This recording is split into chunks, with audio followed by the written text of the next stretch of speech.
Hey guys, welcome to our channel. In this video, we will show you how to factory reset your Galaxy S21. A factory reset will erase all data from your device and is irreversible. This is good to do if you're going to trade in or sell your device. It will wipe all of your personal information from the device, so make sure to create a backup of your important files before doing it. Here's how you reset your phone.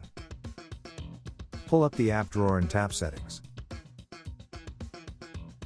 Scroll down to the bottom of the screen and tap General Management. Tap Reset, and then tap Factory Data Reset. Scroll down and tap the Reset button. Now enter your security lock. Tap Delete All to proceed. Enter your Samsung account password, or your fingerprint. This prompt will only show if you've set up your Samsung account on your phone. When ready, tap Done to reset your Galaxy S21. It will take just a minute or two before the phone can finish the reset. After that, set up your phone as a new device. And that's pretty much it. We hope that this guide can help you.